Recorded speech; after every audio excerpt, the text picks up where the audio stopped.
Hey, what's up, guys, and welcome to my MMA show. Today, I'm going to be looking at Holloway versus Oliveira. I'm joined by James Duscio. He's a black belt in jiu-jitsu based out of Las Vegas. He's trained with a lot of these guys, and we're going to break down the fight and give you guys some potential angles for betting and, maybe DFS, mostly betting, but we'll get into it right after this.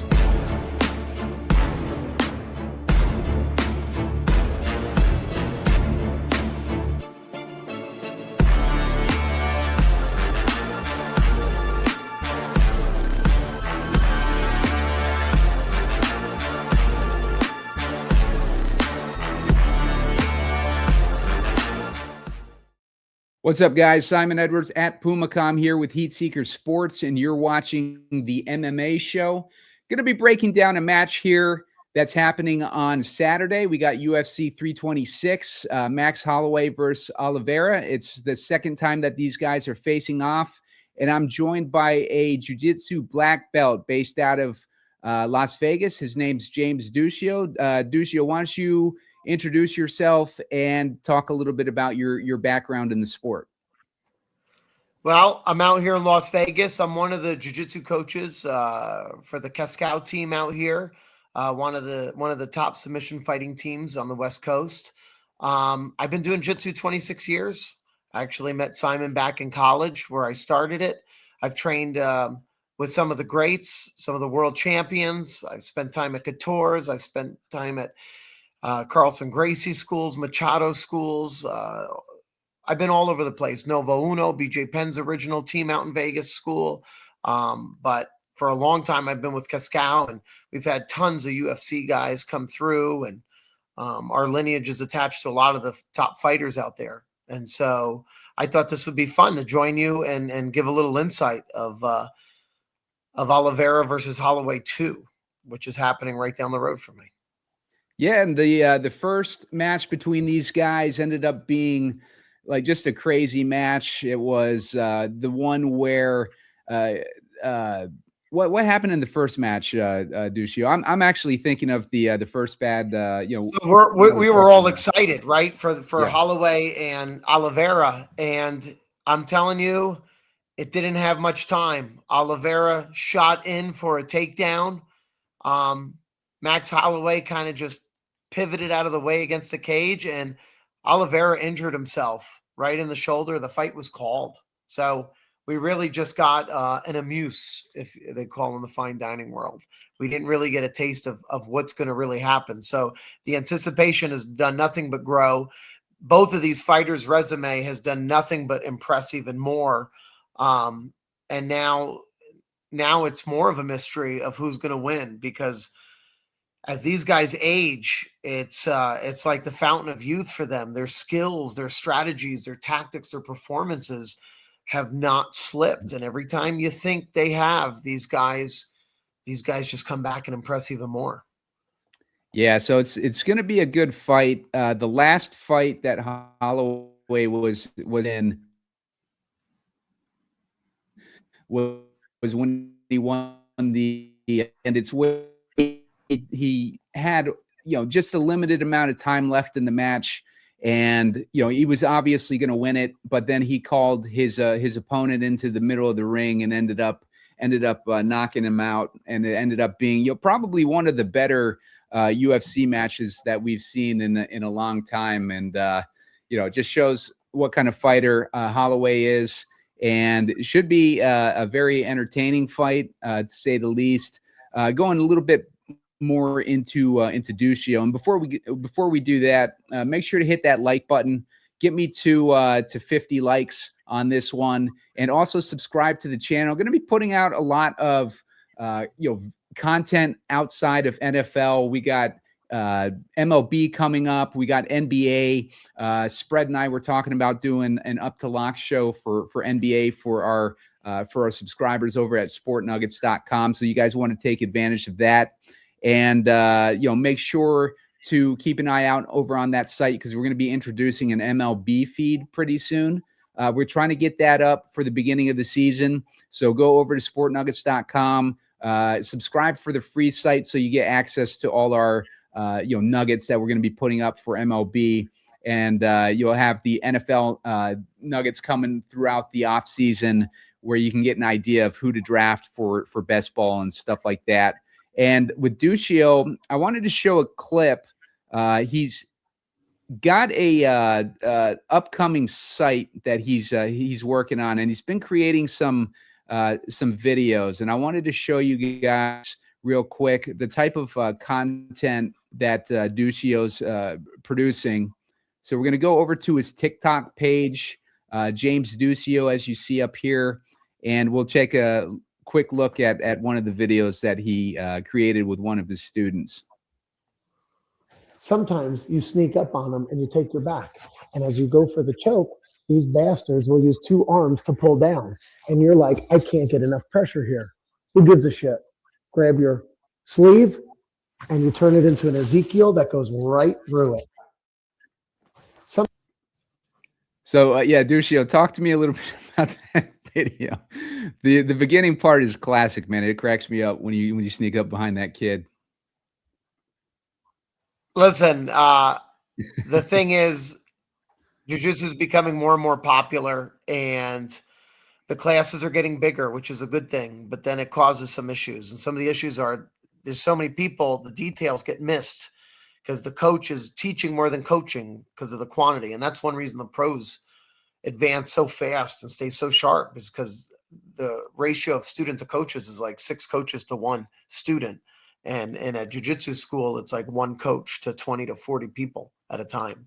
So the whole idea is just to start giving little details and create a platform that's coming out soon that just gives the depth of jiu-jitsu and it's all its aspects. And it's not to replace your schools, but it's to get this strategy and the tactics based on statistics that's happening in our sport right now. So should be exciting. We're gonna create a good community. Yeah, for sure. And I know Duscio from college, like he mentioned at the top. We were in a class together for Brazilian Jiu-Jitsu. It was basically both of us were just trying it for the first time, and Duscio ended up making it. And your brother Simon, yeah, your brother got his black belt about a year ago. Yep. Yeah, he's the one that got me into it. My brother grappled with Forrest Griffin, right? Or did both of you guys grapple with him? Yeah. Yeah. Yeah, and I'm going to be honest, it might be controversial. Forrest couldn't stop him from passing his guard. Your brother has the best double under guard pass that I've seen in the game. And when I tell you, he would just bring my own knees to my chin. And as I'm ready to just like explode, right, with the pressure that he's putting all his weight on my chest, he'd just shrug my legs off and he'd put his sweaty bare chest right into my face. And I have vivid memories of his sweaty pecs, chest, the nipple, everything just right here. And I wasn't good enough to get out in under 20 minutes. So when I finally heard that he went against Forrest Griffin, and he goes, I did it to Forrest like 3-4 times. He goes, I felt so vindicated, because if a UFC champ, and Jiu-Jitsu Black Belt can't stop his pass, then maybe I'm not that shitty. Right. Yeah. And these guys, my brother and Duscio here trained at Couture's gym out in Vegas. Yeah, right in Vegas. Yeah. So did you guys have you guys grappled with him too, or is it just kind of like his name and he doesn't really like grapple with people over there? You know what? He was still in his career, so he would teach very, very minimal. And so at first, when you go there, what attracted me to Randy, besides his fights, was he was doing seminars all around. So he did a seminar at Cobra Kai's about high single crotch takedowns, and the partner I was with was 300 pounds. Call him Big Mike. Still train with him to this day. And man, Randy Couture is just like throwing people, and my partner's big frickin' Mike. So I go to lift him, and like he's not even clearing the ground. Like if he went on his tippy toes, he'd be higher than my lift with him. So I call Randy over, and I go, Randy, like I can't get Patty Pound Cake off the ground. And he looked at me and he goes, I don't understand. He goes, you don't use your legs like muscle, use them like a spring. And he picked Big Mike up vertical to my head with the slam. And this guy was already 25 years older. So I said, whatever his formula is, that's where I'm going to train. And so when he opened Couture's, we went there. Your brother ended up joining me after a few years there. And then you got to train and interact with his coaches, even though he wasn't training. So, Mike Pyle, I was doing boxing with his Ron Frazier, his boxing coach. Vitor Belfort would be coming in. Phil Baroni from Pride was helping me with my leg kicks. Forrest Griffin was there. I'm doing rounds with Mark Catman when he's getting ready for one of his title defenses. Jay Heron was teaching. It was the old days when everybody was still accessible. But yeah. So anyway, that's the background. That's the very cool background. And like I said, like Duscio's been in Vegas since what, like 2000, like early, like 2005 or so. Listen, it was me and Wayne Newton in a U-Haul driving out here in 2001.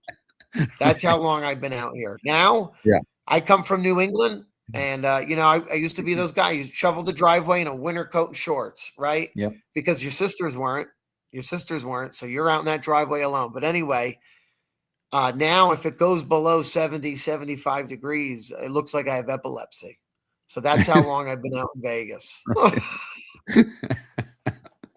Yeah. So it's been a while, but let's get into this. Let's get into this fight here. Duscio, why don't you go through the pros, like the strengths and weaknesses of each of these fighters, and how you see, the most likely scenario playing out in this matchup. Okay. Max Holloway, Charles Oliveira, two huge names, right? Two people that have had the belt over their shoulder. It's insane. Obviously, Charles Oliveira is the underdog. People don't really expect him to win. But here's the thing. Anybody that says that can't sleep comfortable with that, right?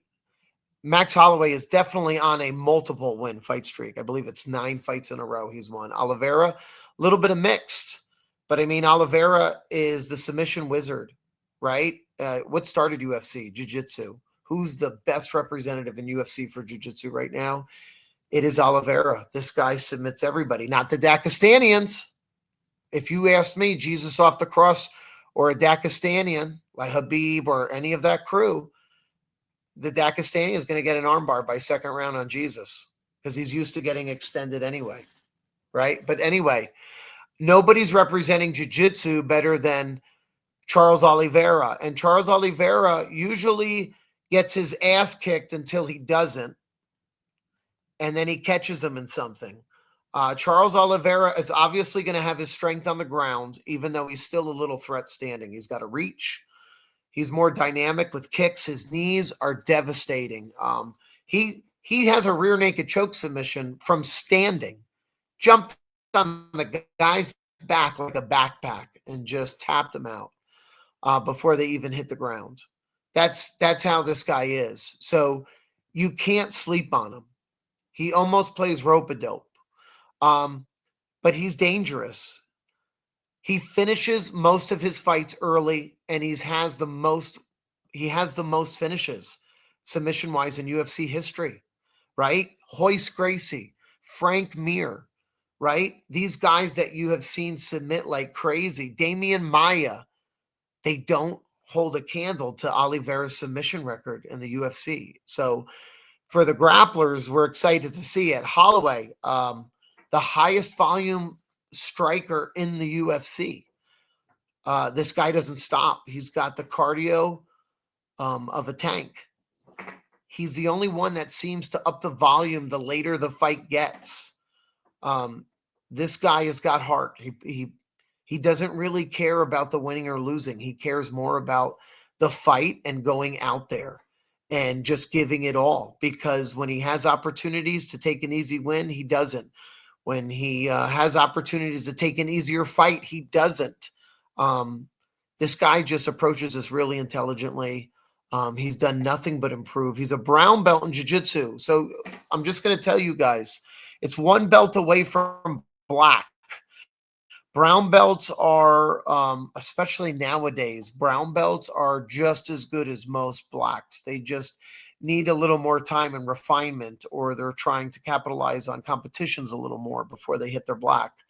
But what we're getting is there's two ways to fight this grappling-wise. Oliveira, nobody stands a chance at out-grappling Oliveira. The only reason he got submitted against the Dagestanians, again, with that arm triangle, is because he got rocked. He got put in a submission while he was already half out. If everybody's fresh on the ground, Holloway's not submitting Oliveira, but what Holloway will be great at is escapes and getting back. Holloway has the highest wrestling defense takedown rating in the UFC. He's at 85% of the time of defense. Oliveira doesn't have good takedowns. He only has 40%. So nobody's expecting Oliveira to shoot in on him, right? Max Holloway is too fast. Too fast. His reaction speed is great, and his whole entire grappling game is based on keeping him striking. So he doesn't have to refine his triangle choke setups. He just knows he needs to know how to get out of a triangle as fast as fuck. And he trains in the gi, which is crazy because the gi has so much friction. The only way out is zero athleticism. It's technical. It's technical. So when you take off the gi and you add in sweat like an MMA fight, when I tell you it's 95% easier to get out because of the technical base that didn't require friction. So here we go. That alone tells me Oliveira is not doing a traditional wrestling takedown successfully on Max Holloway. That is telling me that Max Holloway is probably not going to go to the ground if Oliveira falls back, right, and almost welcomes him to the ground. Sometimes that comes from he gets lightly hit and falls back and is baiting him. Sometimes he'll get the clinch and kind of fall back to him. Sometimes he'll be against the cage. If Max Holloway's pressuring him against the cage, he'll fall back to the guard. He will try to get to the ground, most likely not successfully wrestling-wise, but pulling, some sort of pulling. Max Holloway is the perfect opponent to counter that. Max Holloway is so much faster. Max Holloway has so many more significant strikes. Oliveira is slow, deadly, accurate, strategic, effective. But the opponent to fight against Oliveira, if we were playing a video game, would be Max Holloway. Right? But Oliveira is so good, you can't call it on paper easily. But I agree. I agree with the odds makers. I think Max Holloway wins. I think Max Holloway either takes him out with TKOs or it's a decision. Oliveira doesn't go to many decisions. He finishes fast or he gets finished fast. Max Holloway has so much experience going the distance. And like I said, a higher output the later he goes. This bastard loves what he does. He gets excited. So if Oliveira can't finish him and catch him with some kind of slick transition from strike to submission in the first round or two, I don't see how he wins. Max Holloway is in the chin. Oliveira has a questionable chin. So now you show, okay, Oliveira has slightly less cardio, a lot less cardio. I'm just trying to be professional. He has less cardio. He has less speed. He has less volume. He can't traditionally shoot in, which is when you would take someone in with their strikes. Holloway, I see Oliveira getting TKO or decision just from pure overwhelming volume that he has no technical answer to escape. What do you think of that? So when you're talking about the Daghestanis, like which let's see, which ones are the ones that that were the most impressive, or the biggest losses for? You said Holloway lost to those guys, Um, or was it Oliveira? Holloway, no, Oliveira, Islam rocked Oliveira and followed him to the Yeah. ground and arm triangled him. Listen, we could talk all day about the Daghestanians. We all have something to learn from the Daghestanians. What was your question about them? So when I had a job interview at UFC about a year ago, Yeah, and Duscio was the guy that I reached out to try to figure out, like how I needed to get back up to speed on like on all the fighters. And the first thing that he told me yeah, was I had to study the Daghestani guys and Islam. I think he yeah. just I mean, this when is did the he Habib retire? era. Yeah, when did Habib Habib, retire? a couple. He retired shortly after the McGregor fight because his father died, and his father was his That's right. coach. Yeah. Um, And now he just trains people. Now, when I tell you it's you can't even call it training. It's like if you invited Tony Robbins to live with you, just to be your life coach, right? From sunrise to sunset. You want him even in the bedroom showing you what the best positions are. Like you want your whole life optimized because Tony Robbins is living with you. Um Habib does that with his fighters. I mean, listen, they're so good because it's such a hard discipline life. It's God, it's training, and it's family, and it's literally it. Like literally it. And the sambo base is unbelievable. Um, I'm telling you right now, anybody in MMA, when they hear they have to go against a Daghestanian, or we're talking Daghestanians, there's a quiet fear. You just you just know the odds are against you. They're a hard puzzle to solve right now for a lot of fighters. Right. And Habib he lives with these guys. He puts them through. He still rolls with them. He just met with Lex Friedman, the podcaster, who's also Jiu-Jitsu Black Belt. They trained at the UFC Center the other day, and Lex is a black belt, and he was just like, I've never felt pressure like that from a human being before. Habib was just out of retirement, manhandling him like it was like watching Shawshank Redemption, and you know the scene that I'm talking about in prison. You just another grown man who's highly skilled could not even like budge an inch. That's the Daghestanians. So Right. Oliveira's lost to a Daghestanian on the ground. That's nothing to be ashamed of. Um, this is going to be a good fight. I'm excited for this. Is that this match from 22? Yeah, Okay. So yeah. so what I'm trying to I do believe that was basically, a knee. yeah, gotcha. So what I'm trying to do basically is look at their wins and losses. I see like Oliveira had that long streak from 18 to about 22 where he didn't lose a single match up until he faced off against Yeah, uh Makachev.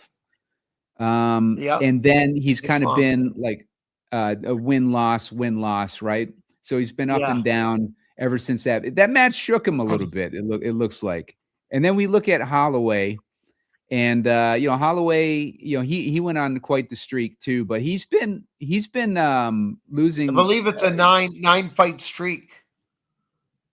I that think he so. had back. No, that he has now. Go up. Let's see.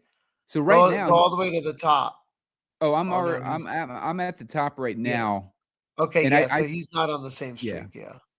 I see a loss here in 24. Taporia, yeah. I mean, Taporia's he's not a bad guy, but he is Right. like some kind of European villain in a movie. The rich guy that Right. he's fencing and he's dueling with all. He is so sophisticated. He trains out of Spain. Um, he's a guy you can watch, and you're like, he literally looks flawless. at Yeah. first glance. And Right. so again, we're looking at Holloway and Oliveira. You could argue both are easily top 5, maybe top 3, Yeah. okay, fighters in their respects.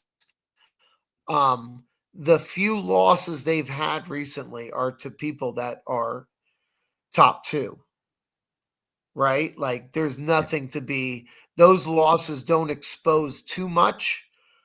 It just exposes that these are 2 guys that are getting older in the game, and the new refined generation and younger styles are starting to outpace their ability. That's what we're seeing there. But you're looking at 2 guys that are same generation of fighting, Right. and they haven't lost a beat. They might not be on top of the whole entire new generation, but they in themselves have not lost a beat. They could still beat 99% of fighters. I think Max is probably going to go a little more mentally strong on this one than Oliveira, because man, Oliveira, at what point does his life change with another win?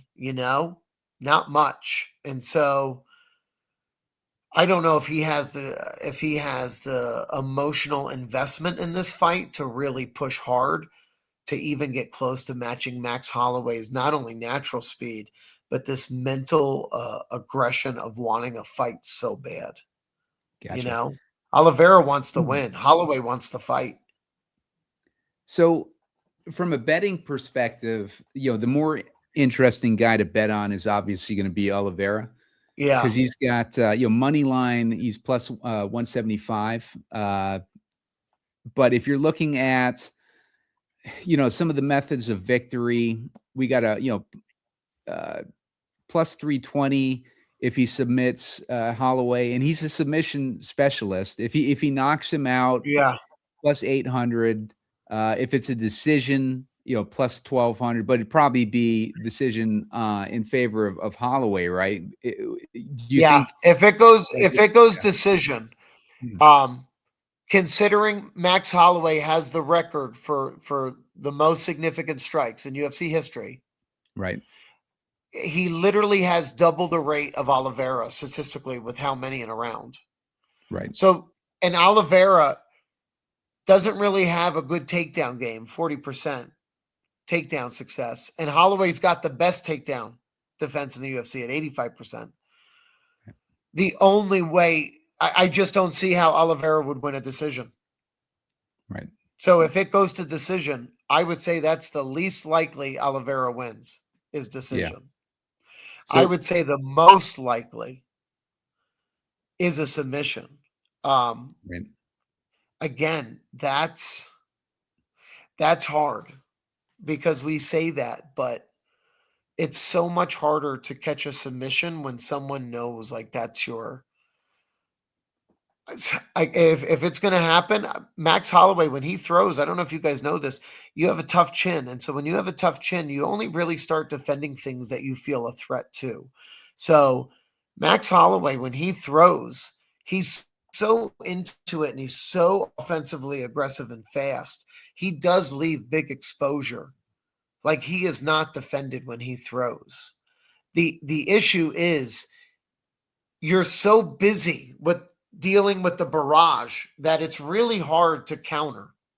Now, Oliveira's got a 4-inch reach, 4 to 5-inch reach on Max Holloway, and he kicks and he throws knees and he's tall. So he throws those knees high. So any kind of clinch that brings Holloway's head down is going to help Oliveira either throw a knee to get the win, right? Stun him for a submission or a TKO, or to pull guard to get it to the ground. And Holloway doesn't shoot. He doesn't shoot for takedowns, so his head's naturally not going to go down.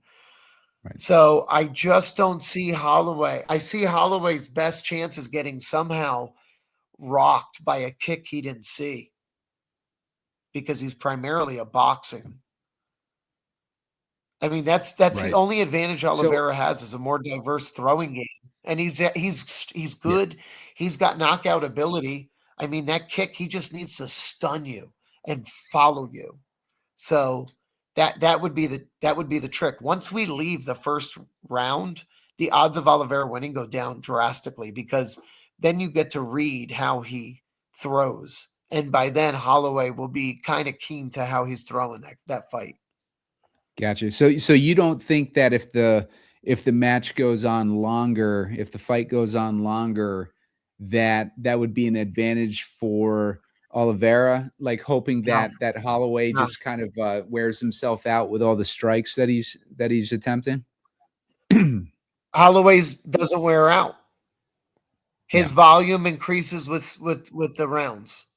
His cardio is, nobody's even wondering if Oliveira has cardio close to max. And here's what you don't realize sometimes. If Max Holloway has the highest striking output in the UFC and Oliveira is taller, there's going to be a lot of body shots. Those body shots and those head shots that do get through, they take a toll on your cardio. Mhm. So Oliveira, in best circumstances, goes 5 rounds, let's say, at a level 8. If he takes enough damage, he won't be able to go more than a level 4. You get what I'm saying? Like Yeah.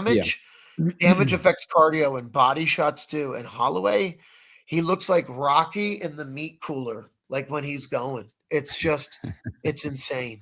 So Yeah. I really see Oliveira's best chances early with some kind of variable striking that catches Max off guard, and then whether it's a knockout, a TKO, or follow throughs to a submission.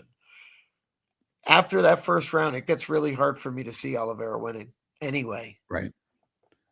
So, gonna get into asking James his opinion on some of these bets here. Before we do that, make sure to hit that like button, subscribe to the YouTube channel. Help me get to 3,000 subs. I'm a couple hundred away from that, but didn't get there before the NFL season ended. But hopefully we can get there before the next one begins.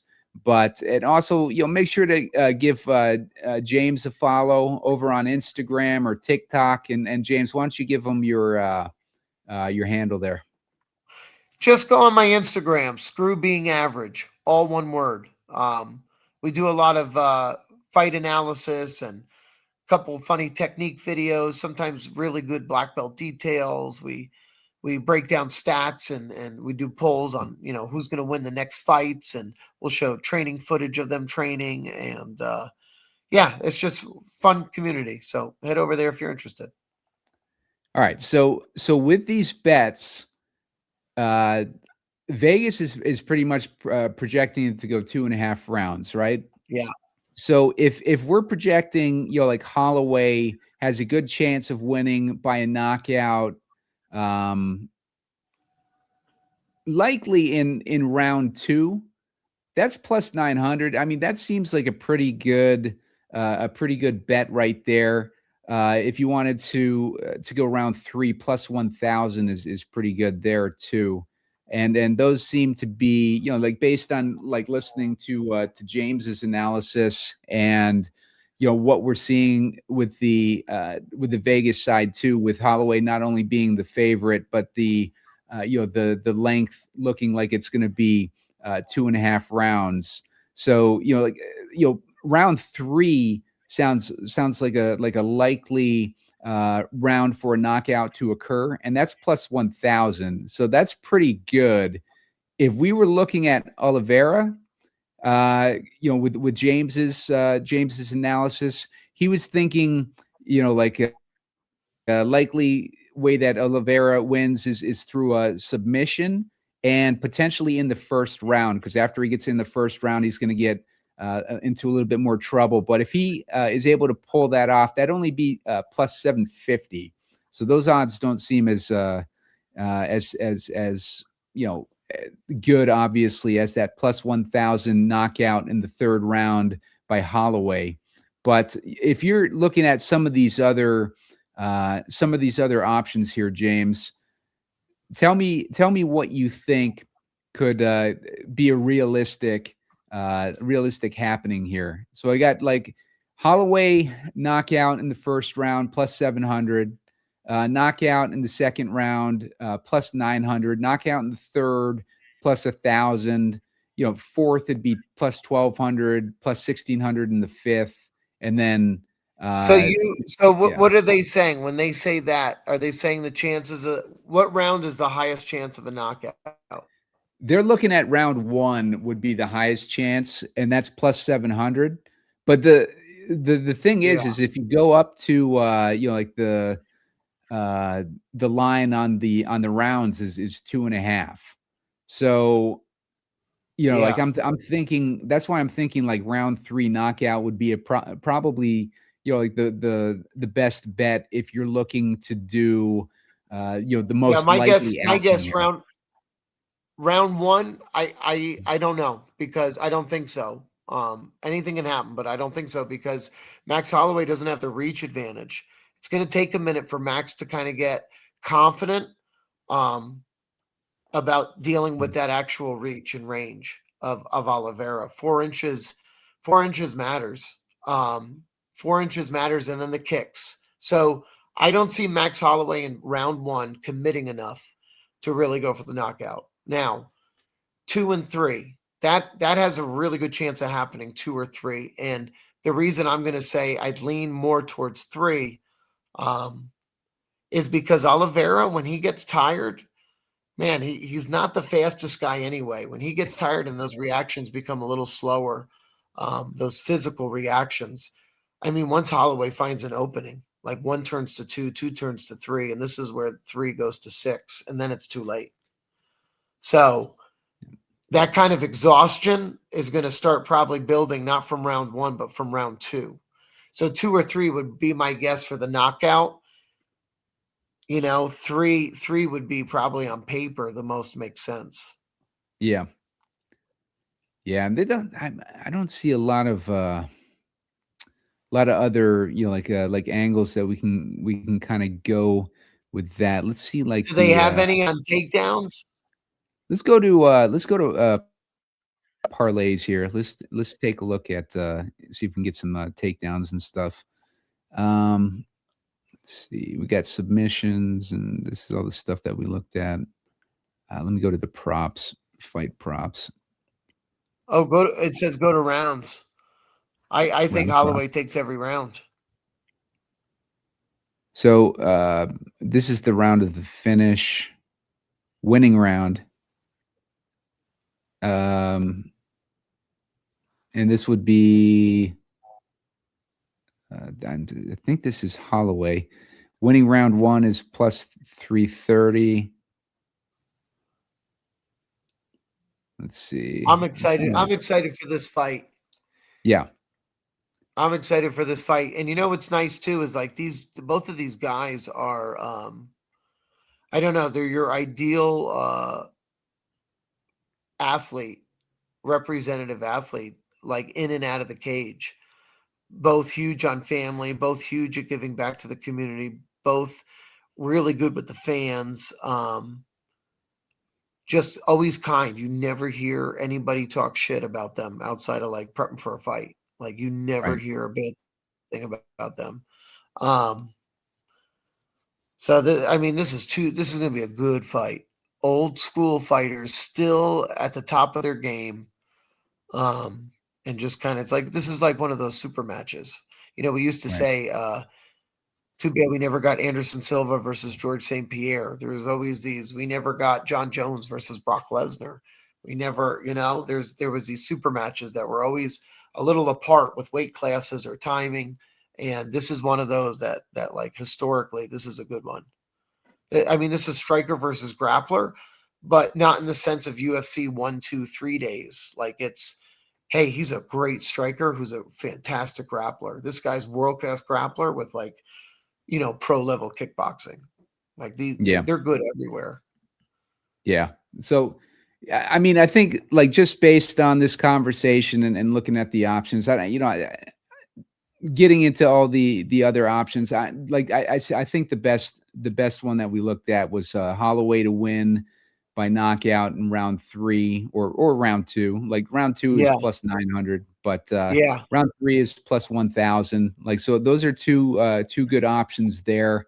Duscio, you didn't know too much else about these other fighters on the card, right? Do No. you want yeah. So yeah, No. I don't the even. main fights. Oh, go ahead, James. No, go ahead. What were you saying? I was gonna say, like with the amount of with the number of fighters in here, like James, kind of specializes in the in the high end fighters. So that's why we take a look at this match specifically here. Yeah, listen, Mhm. listen, let's be honest. The UFC now that it's on Paramount is massively good. And in the early days of MMA, you'd have a card once every 3 to 6 months. And so your fighter was fighting, you know, almost every card. Like, so you were always excited and you knew everybody. Well, now that we have so much access to it in such a good way, um, there's so many fighters out there, so many weight classes that there's a card every week. Um, so it's hard sometimes to keep up with everybody. Um, but it is nice as newcomers come on, or as you're waiting for your main match, the matches before catch your eye and you're like, oh, who's this guy? There's some definite new guys I like watching, like Bo Nickel, and same thing as the NFL. You know your top 10 picks, who the top 2 quarterbacks were drafted. You know these things. Once they start making names, you get to watch them a lot, and then you get to study and learn them. But yeah, right now for this card, it's Holloway versus Oliveira. The other ones, we're looking at 7, 8 rank, 13th rank, unranked, 15th rank. So this is kind of like our ability to see the minor league too. So if you're talking Right. top 10 fighters, definitely top 5. I pay close attention to. If they start racking up some wins or some impressive highlights, I start watching them earlier too. But yeah, any big fight we could talk about. Any interesting fight, Gina Carano coming up with Ronda Rousey. I that has me more excited than the new Game of Thrones show that they're talking What about making. Talk to me a little bit about that fight, because that fight is when's that coming up? Like I know they announced it recently, That's but I coming up. didn't see the date. I believe in May. I May, believe okay, in May. yeah, Yeah, and so Ronda Rousey is freaking grappling. And listen, I know you only show what you want to show, right? And anytime someone's going to show their training, they always got to win. I mean, please, we have one of our instructors was training with a UFC guy, and the cameras were there, and you got to roll a certain way. There's limitations. You don't want to look bad on camera. I wouldn't want to either, right? I don't want to get tapped out, So you typically only show choreographed training. So you want what you want your enemy to see, what you want your fans to see. It's all going to match. So I know Ronda Rousey's putting out some really crazy shit, but she was so good grappling that this isn't anything different than what she's already done. So right. her great highlights rolling, you don't even doubt if this is really how she's rolling. Her judo throws. Oh my God, my back cries watching her judo throw, because the whole time I'm just picturing myself being the poor guy, she's not even throwing women, the guy that she's throwing in the air 5, 6 feet up, and he's about to land on a regular mat, not even a crash pad mat. Like, I'm telling you, it hurts. She is such a high level grappler. And Gina Carano, she was world class Muay Thai striking. She can kick high. She's got elbows and knees, and she does it while looking gorgeous. But I'm telling you right now, there's no way. All the stem cells in the world, there's no way you're going to grapple anywhere close to Ronda Rousey. You've never had a grappling style that looked higher than a no stripe blue belt, right? Like 1 to 2 years of grappling experience. Not your fault. Your striking was so good, you didn't have to deal with the ground. It was that good. And the few times you had to go to the ground, it was so new in the women's sport. You were dominating because you were so good in one area. Same reason Ronda Rousey had success.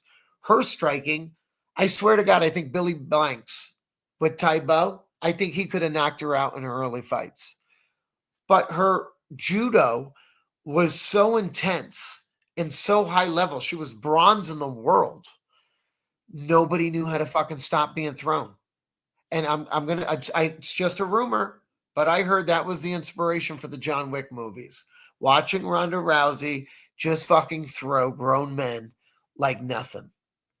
So yeah, I'm excited for that fight. A great striker against probably one of the worst, against a great judo, probably the best, against like not even a blue belt jiu-jitsu. Right. It's going to be who can take them into their world. I think take them into their world. The problem that Rousey was having, like towards the end, is like she could barely get, if she would barely get like hit on the chin, she'd get a concussion, right? Like, do you think that, like, how do you think that plays out with Carano being, like world class Muay Thai? I'll tell you this. Yeah, like Ronda, they're both facing their worst fear, right? They're both, when I tell you Ronda Rousey's arm bars on the ground are black belt level, like people literally train 8 to 10 week camps just defending arm bars against Ronda, and Ronda gets the arm bar first round, like laughing at what you thought you could reach. Gina Carano's got that same level with striking. I'm telling you, Ronda looks great on the pads. She always has. In judo, to do a lot of these throws, to drill them, you have to choreograph stuff. Ronda does that with her striking. Most fighters do. Most fighters choreograph their stuff for training and cameras. You need it for cardio, muscle movement. You're doing it for show. You watch Floyd Mayweather. Listen, one of the best boxers of all time. I'm not making fun of him, but his pad work is just show.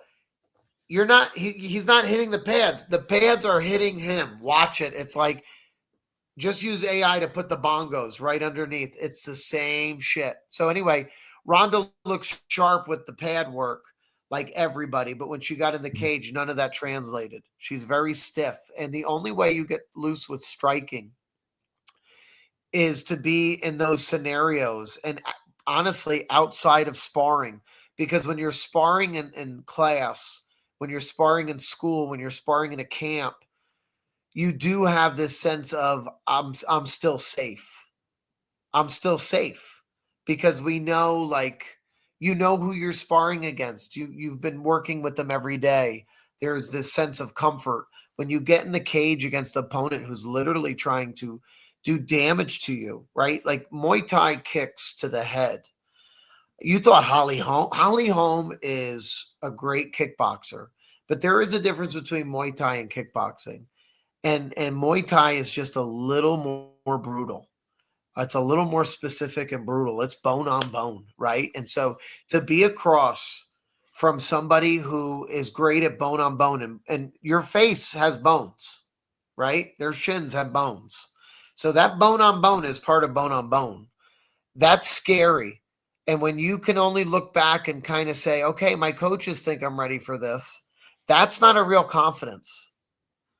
That's not a real confidence. Ronda, in my opinion, anybody to get really proficient in striking, you have to be in a lot of those situations. And Ronda was so good at judo. She has a nice amount of MMA fights. There wasn't much striking at all. Strikers, they get afraid to strike because as soon as you strike, there's an entry. Ronda entered, and you knew it. You knew it. When she touched you, you go down. And you know what? We saw that again with Khabib. If Khabib touched you, you went down. Khabib had not the most beautiful striking. He didn't. But if you couldn't counter his strikes because the fear was that one counter, he's taking you to the ground, and nobody survived the ground with Habib. That's what it's going to be for Gina. That's what it's going to be for Gina. I don't see Gina. I don't see Gina. I don't see judo people roll slightly different than jiu-jitsu people because of rule sets. Judo emphasizes the armbar a lot more because certain chokes, certain leg things, they're not allowed in judo. Pinning for a time period, done. You know, where in jiu-jitsu, you got to take your time and escape. So judo people move with a lot more sense of urgency on the ground. They focus on submissions slightly different. Their base is beautiful. Gina, I don't know who she's going to work with that's going to mimic that. She's going to probably get a good jiu-jitsu guy, but that's not, I mean, it's going to be a good fight.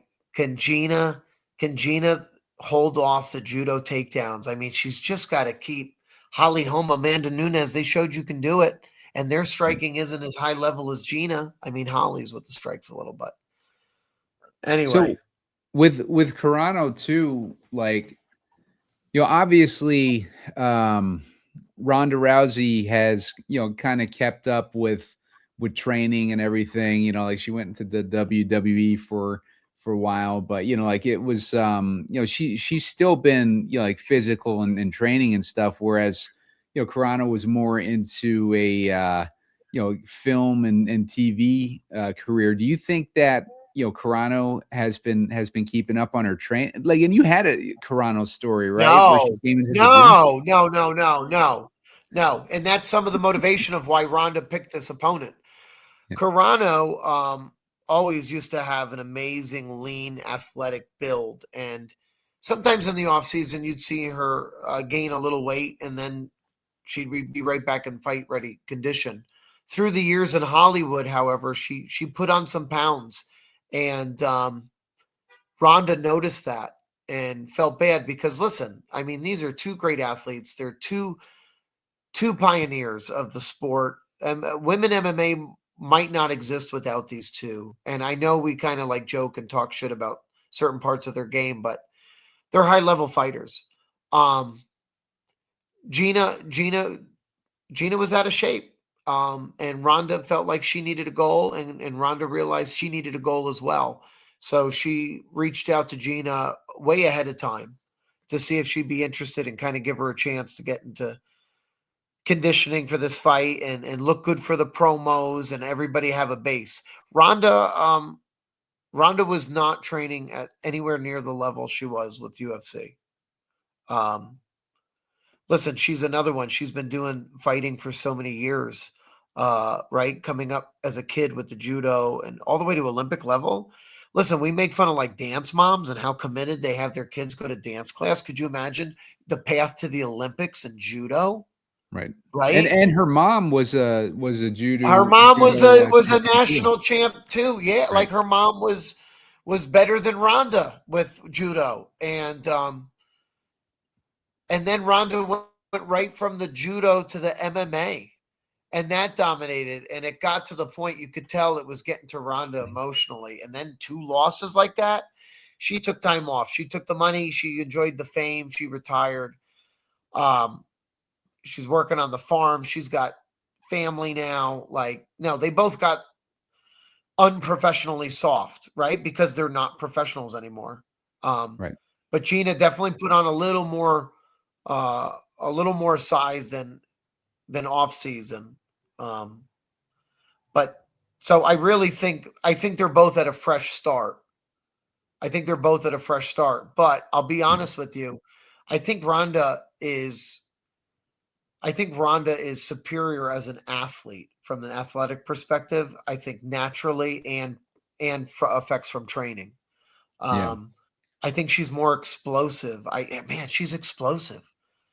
Just her movement, the off balancing. Gina, you get outside the Muay Thai clinch, outside of some of those foot sweeps. I mean, hey, that's actually a positive for her. But Ronda goes in for a deeper clinch than a Muay Thai clinch. I will be shocked if Gina can stop the takedown.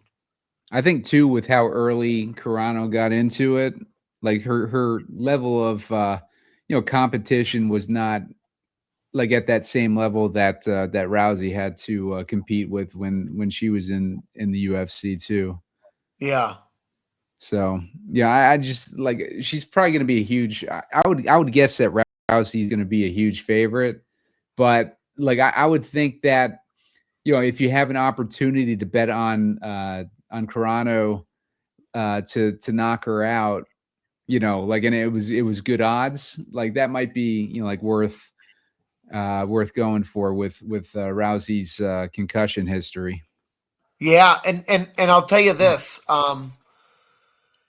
her last two losses were brutal knockouts.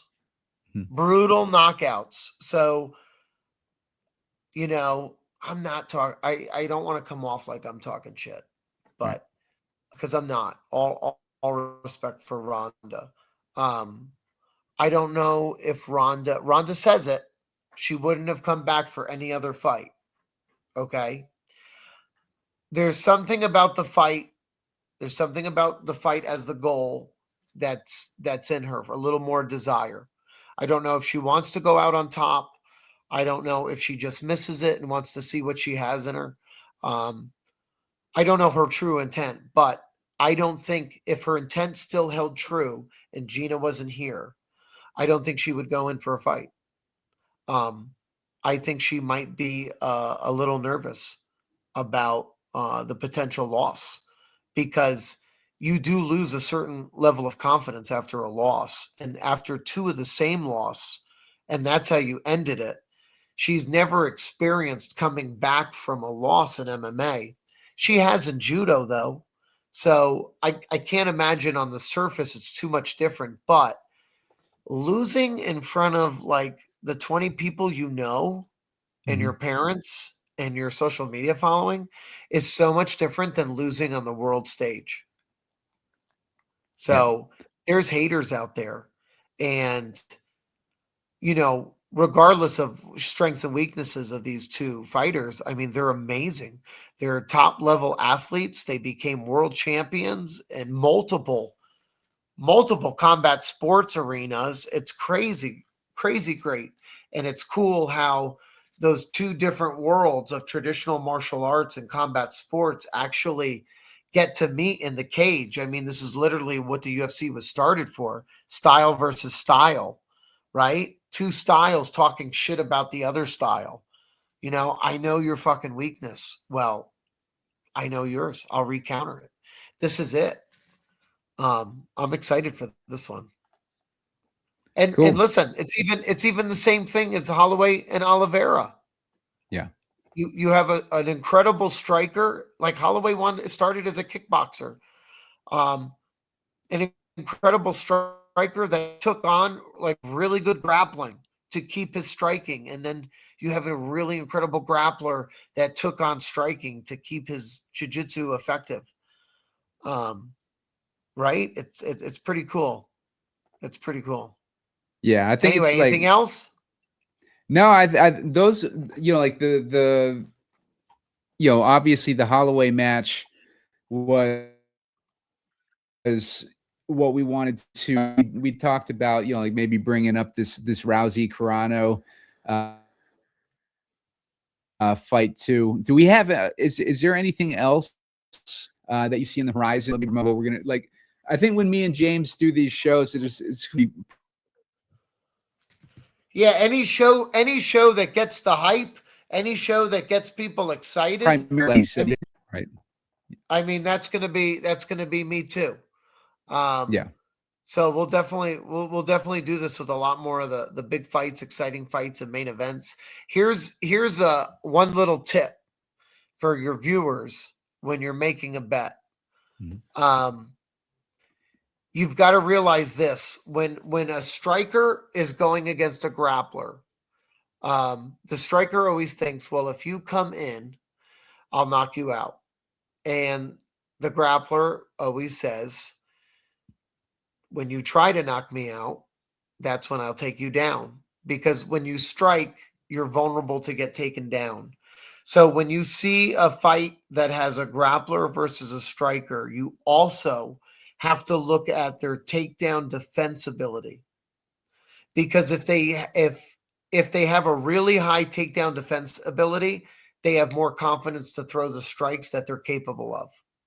If they have a really low takedown defense, even if they're world-class strikers, you've got to take their striking ability down about 50% effective-wise, because that's the only way they can keep from getting taken down. Anderson Silva was so good, and he had so many knockouts, and he made it look like a video game, especially against Forrest Griffin. So Forrest Griffin didn't look the best against your brother, who's a pharmacist, and Anderson Silva. Because Anderson Silva was a black belt in jiu-jitsu. So he was so comfortable throwing full Muay Thai relaxed, because if it got taken to the ground, he didn't give a shit. He rear naked choked Dan Henderson, who was a national wrestler. Like, are you kidding me? So that's something to look for. If they're a black belt in jiu-jitsu with world-class striking, they end up being some of the greatest. If they're a great striker with shit grappling, it's as soon as they start fighting wrestlers and grapplers, look how bad O'Malley looked against Merab. O'Malley's got beautiful striking. He went against Merab. It looks like, right, he took a kickboxing class at Las Vegas Athletic Club. You know, so take that into account when you're looking at some of these matchups with the fighters. If they're a striker, they've got to match it with takedown defense or ground game. If not, unless they're going against a pure striker, you got to look at that. Yeah, Is that good? Good advice there. And, thank you guys for watching. Make sure, again, go check out James over on Instagram. And, check out sportnuggets.com. Like I said, we got the MLB feed coming up soon. We got that DFS season starting up. I'm going to be getting some guys over on the site to produce content over there. And, we'll be doing the NFL best ball stuff throughout the off season. You probably see us going heavier into content after the NFL draft. We'll probably do a little bit leading into the draft as well. Some analysis on where these guys might end up. But, really it's a waste of your money to start drafting right now before we get like some finalization on free agency and where these draft picks are going to end up. But that's where we start getting into a little bit heavier. But make sure to go over to sportnuggets.com. We're still doing premium content over there. We've had Sick Hemi has been crushing it over in NBA premium, as well as Spread a Stare.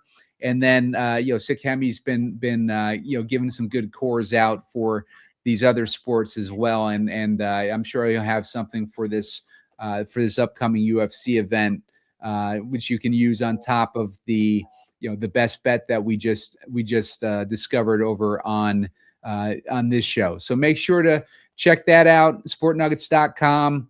Sign up for a premium membership and get into our premium Discord, and make sure to check out James's site. James, what's that Instagram again? Just go to Screw Being Average. Message me in the DMs. There you go. So check out James over there, and I will see you guys with probably an NFL soon at some point before the draft. But otherwise, we'll probably try to get an NBA show up here soon, probably in the next few days, if not a week. Guys. All right. See you guys. Oh, I already stopped